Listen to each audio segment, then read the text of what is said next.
What's going on, everybody? I am Keandre, this is Hoop Intellect, and welcome back to the channel. As you probably know by now, next year's draft is loaded with potential stars at the top. And I thought I'd make this video to give sort of a preliminary look at some of the players I'm focused on. I've learned from experience over the last couple years that it is far too early to make mock drafts and big boards at this point of the year.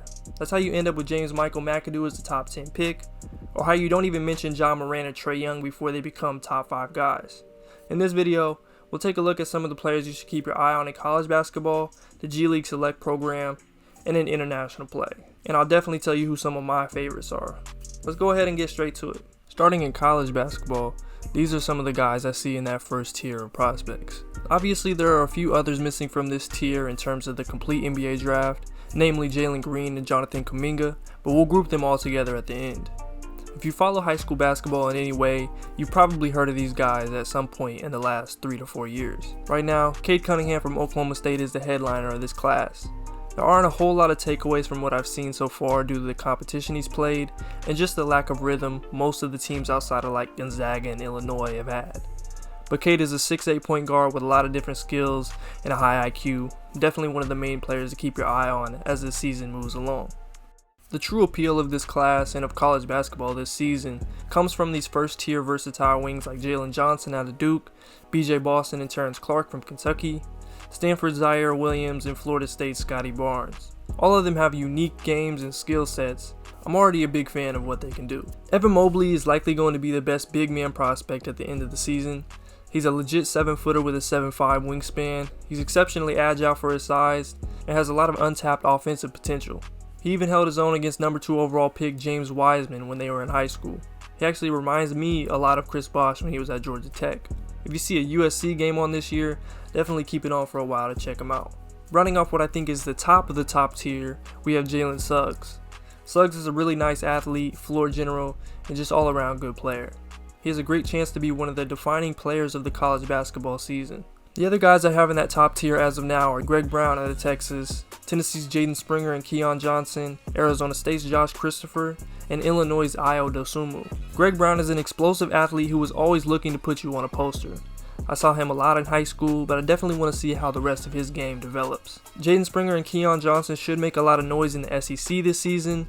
Hopefully they can get on the court soon. From the few mock drafts and boards I've seen so far, there's been a lot of love for Keon Johnson, but I think Springer deserves to be in this conversation as well. Once Josh Christopher gets the keys to that Arizona State offense, he could cause some serious problems in college basketball this year. He's another guy I feel like I've known for 10 years now, but yeah, he's super skilled and competitive at that 2-guard spot. And finally, Ayo Dosunmu is a player I've had on my mock drafts and big boards for the last 2 years.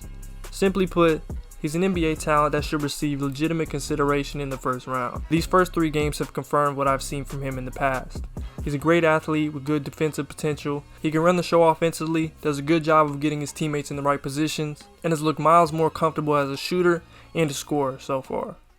Let's get into the middle tier and the other players to watch in college basketball. All of these players have the potential to move way up or down based on what we see. This middle tier features various styles of players such as UNC's Caleb Love, Florida's Scotty Lewis and Keontae Johnson, Arkansas's Moses Moody, Duke's DJ Stewart, and Villanova's Jeremiah Robinson Earl. Caleb Love was one of the premier guards in the country in high school, but he hasn't looked good at all so far this season. Part of it is that UNC system. Even Kobe White struggled over his first 4 games, but I don't remember it being this bad. We'll see how the rest of his season goes. I'm not giving up on him just yet, but I haven't liked a lot of what I've seen. Scotty Lewis was one of the most entertaining high school players I've seen in recent memory. He's an explosive athlete and a really good defender, even with his slight frame. I'm still looking for him to further develop as a shooter and as a scorer. If he can do that, I think he may find himself somewhere in the first round. Moses Moody is one of the highest touted prospects from this high school class. He's a shooter first and foremost. I'm interested to see how he adjusts to the college game. I know he's gotten a lot of buzz in that top 20 area, but I'm still looking to see what else he can bring to the table at a high level. Jeremiah Robinson Earl has been a top prospect since his freshman year of high school at Bishop Miege and on the Under Armour circuit with Run GMC. He had some growing pains last year at Villanova and still has a lot of work to do defensively, but you'd be hard pressed to find another more offensively gifted power forward than Robinson Earl. He has a great chance to get picked in the top 25 next year. And DJ Stewart is a shooting guard out of Whitney Young in Chicago. He's going to have a great opportunity to get buckets this year at Duke. He's someone I'm watching as a late first round prospect at this point. And finally, UConn's James Bouknight was a draft candidate last year before deciding to return to school for another year, which I think was a great decision by him.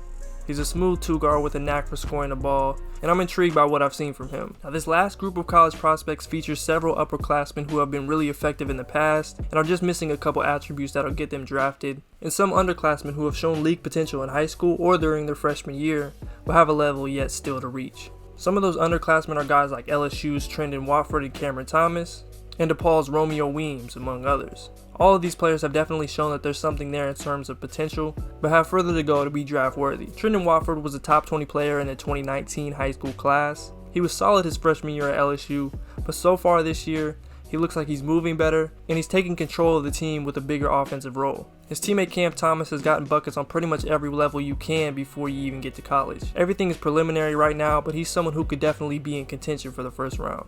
Romeo Weems from DePaul has great size at 6'7", 210, and he's a good athlete as well. He was also getting a lot of draft buzz last year after his freshman season, and I really want to see how he performs in this new role and new position DePaul puts him in this season. And then you've got upperclassmen like Luka Garza, Marcus Garrett, Marcus Zagorkowski, Ochai Agbaji, John Petty, and Corey Kispert.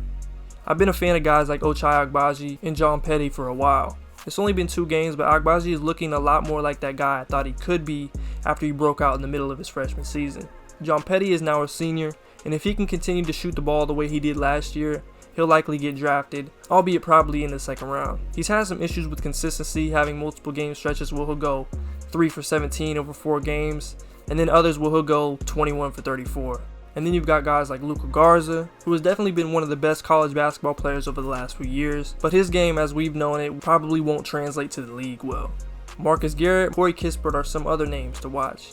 And I wouldn't be surprised if a guy like Mitchell Ballock from Creighton ends up playing himself into contention after we saw what a guy like Justinian Jessup did to get drafted. There are several others that you saw on the screen that I didn't mention by name, but are worthy of consideration. And also, this is a very fluid list with several players that I left off that will likely pop up and surprise us as this season hopefully gets going. Now that we're done with the NCAA, let's get into the G League and international prospects. Now, this is the first year that the NBA has had this G League Ignite team that serves as an alternative to the college basketball route. It features players such as Jalen Green, Jonathan Kuminga, Isaiah Todd, Deshaun Nix, Kai Soto, and Principal Singh. Now, Jalen Green and Jonathan Kuminga are pretty clearly the best 2 players on this team and will be in serious top 5 contention in next year's draft. In fact, I'd be pretty surprised if either of these guys fall outside my personal top 7 on the big board all season long. Deshaun Nix, a former UCLA commit, is a solid point guard who has apparently made big strides as a shooter while in the program. From what I've seen, I'd say he's probably a late first round or early second round prospect, but ESPN recently had him in the lottery. Isaiah Todd is an athletic big who as of now is getting a lot of buzz in the second round, but I think there's a possibility he could move into the early second. However, there's still a lot of questions surrounding his game. Finally, Kai Soto is a 7'2" center from the Philippines. I wouldn't exactly say that Soto is league ready. He's got a lot of growing and learning to do at that 5 spot, and for him personally, I would have liked to see him pick the college route. Nonetheless, I think he does have enough raw talent to possibly get drafted. This Ignite team is scheduled to play games and have at least a couple scrimmages filmed in the future, so be on the lookout for that. On to the international bunch. I feel like last year's group of international prospects was pretty good. This year doesn't have the Denny Avdia, Killian Hayes types, but guys like Usman Garuba and Ibu Dianko-Baji could end up somewhere in the late lottery to the end of the first round. Garuba became the youngest player to ever start a game for Real Madrid last season. He's an energy big who has some appealing defensive potential. He's still raw offensively, but he's already playing to his strength in the world's second greatest basketball league. Ibu Dianko-Baji is simply a freak athlete. He's very agile at 7'1" and excels as a rim runner and shot blocker. A guy to keep an eye on is Amar Sila. He's 6'9" and plays in the Belgian Pro Basketball League. He's still pretty raw but has some ridiculous moments that make me confident he will get drafted next year after taking his name out of the pool this year. Definitely somebody I'm excited to see develop. Some other names to keep an eye on are Australia's Josh Giddey and Mojave King, France's Juan Bajerin, Germany's Ariel Hukporti, and Croatia's Roko Prakacin. Thanks for watching as always. Hopefully this helped you out somewhat as teams and players are hopefully able to get a good amount of games in over the next several months. Here are the complete early tiers that I have right now. I sort of just use this as a baseline processing tool because you have to start somewhere. Anyways, stay tuned for more basketball content, including more detailed work on some of these prospects in the near future. I appreciate y'all for watching the video. Make sure to like, comment, and subscribe if you enjoyed. I'm Keandre, this is Intellect, and I'm out. And you know I get around. How you got it, yeah. Hey.